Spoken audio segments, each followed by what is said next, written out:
To practice suturing today, you will encounter forceps with teeth, iris scissors, and a needle driver.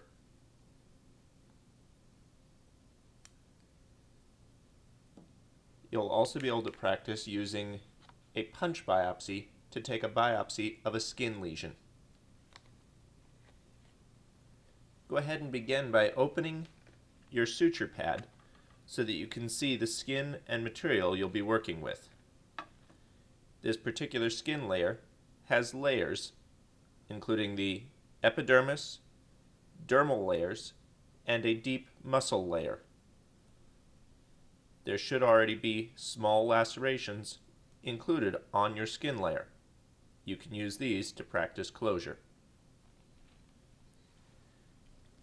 Your suture material is black monofilament nylon with a large needle curve that will allow you to practice easily placing sutures in a single pass.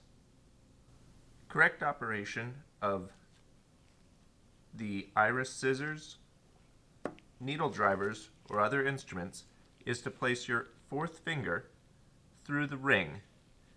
This will allow your index finger to line up along the shaft of the instrument to help you control the instrument. You should avoid placing your thumb through the other ring, although this seems like a likely location. These instruments are designed to be operated using the palm of your hand to open and to allow closure of the ratchet mechanism. Practice picking up and placing the instrument onto your hand. Avoiding placing your thumb through the ring will allow a more natural use of the wrist to facilitate passing the needle through the skin tissue. The forceps are held much like a pencil, using the index and thumb to help with closure. When utilizing this instrument, avoid grabbing the skin margin like this, as it will add additional damage to the skin tissue.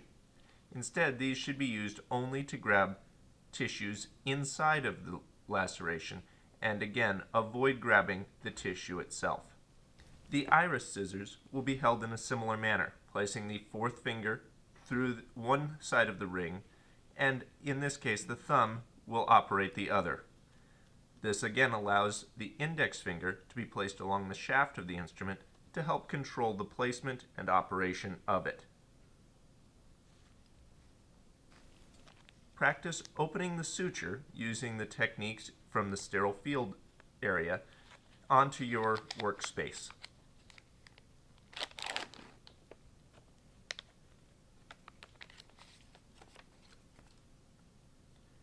When you first begin operating and using your suture, begin using your needle driver to grasp near the swedge, which is the attachment point of the suture to the needle, and close until you have a single click to hold the ratchet in place.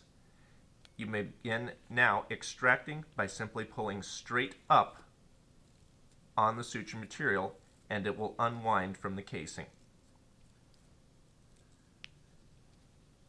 Upon initial removal, it may have a slight bend or curve from being laid in the packaging.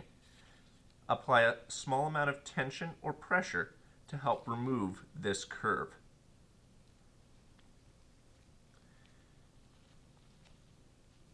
You should hold the needle on the needle driver about 2/3 of the way back on the needle away from the cutting surface.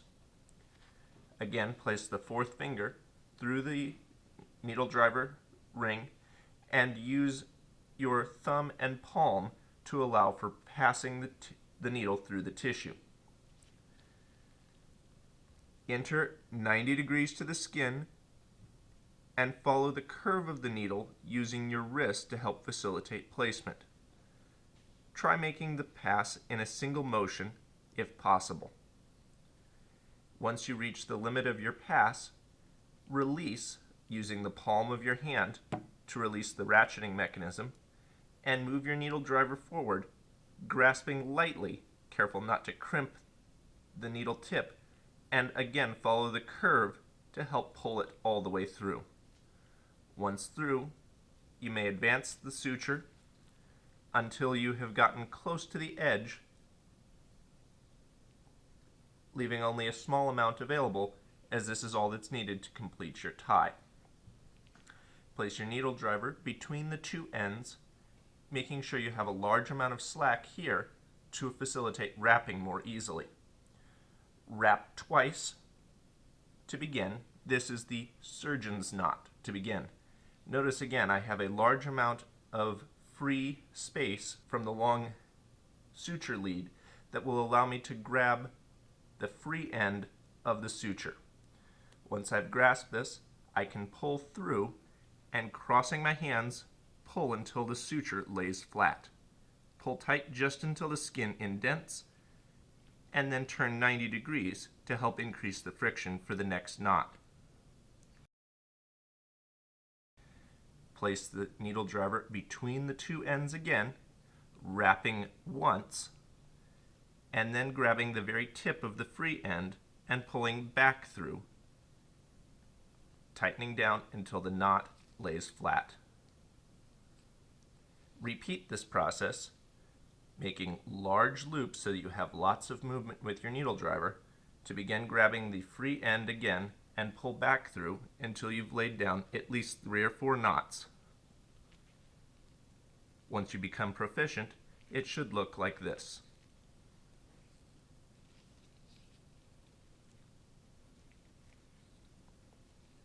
Once you've completed your knot, pull the knot and sutures to one side, and you may use the iris scissors now to clip the loose ends. There's no need to clip all the way down at the base, as you run the risk of having the knot untie, and it makes it more difficult to locate for removal later. Go ahead and leave approximately 1 centimeter of suture visible before cutting.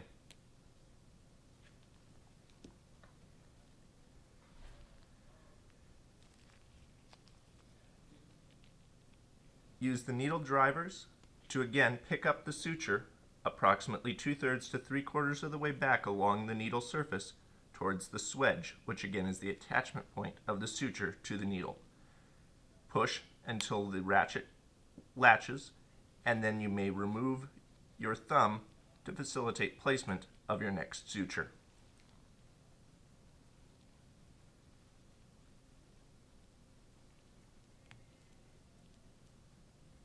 Careful not to crimp the end of the needle, as you can blunt the tip or even cause it to break off.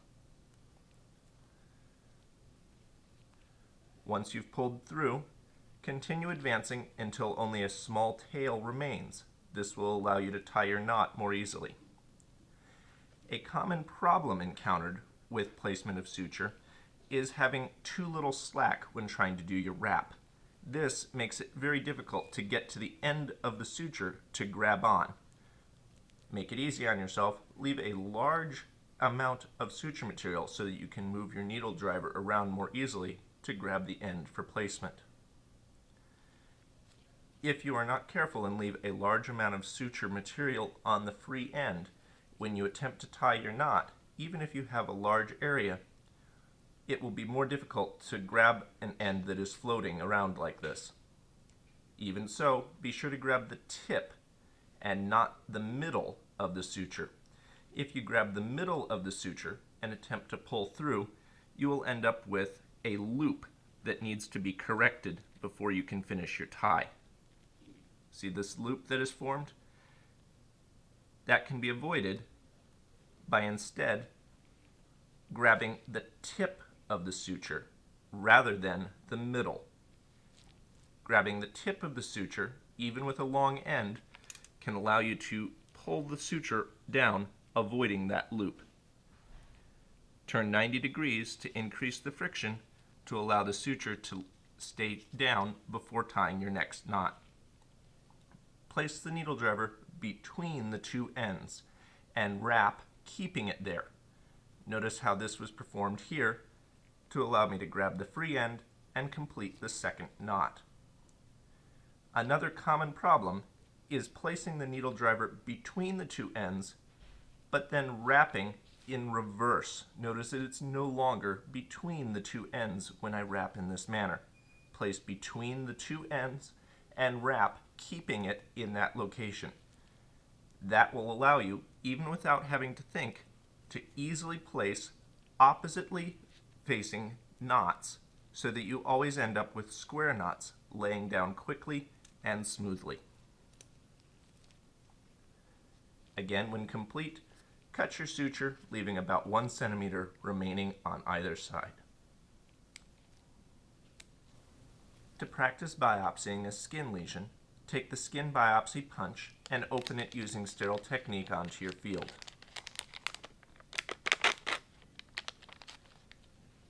This device is a circular scalpel with a hole through the center to allow for a coring sample that can be evaluated later by a pathologist.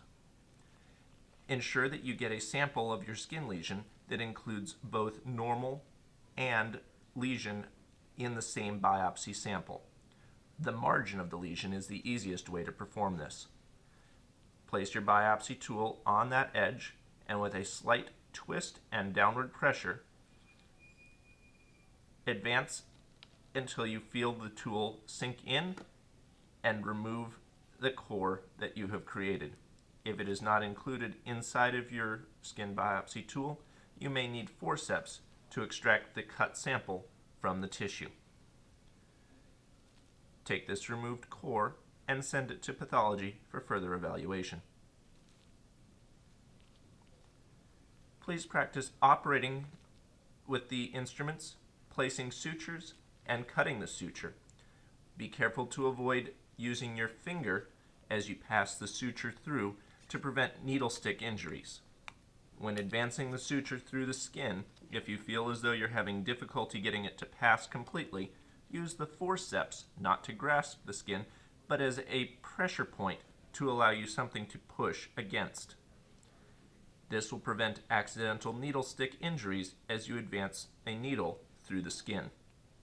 These skin pads allow the lacerations to line up very close, and the needles are large enough to pass across in a single move. If you're having difficulty with a small needle or a large laceration, it may be necessary to place the needle across in 2 passes. To practice doing this, open your skin laceration and advance the needle down and into the skin at the same 90-degree angle.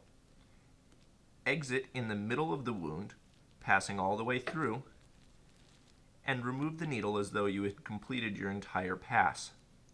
Next, re-grasp the needle in the same manner and advance the needle back down through the center of the wound at the same elevation as you exited the first time.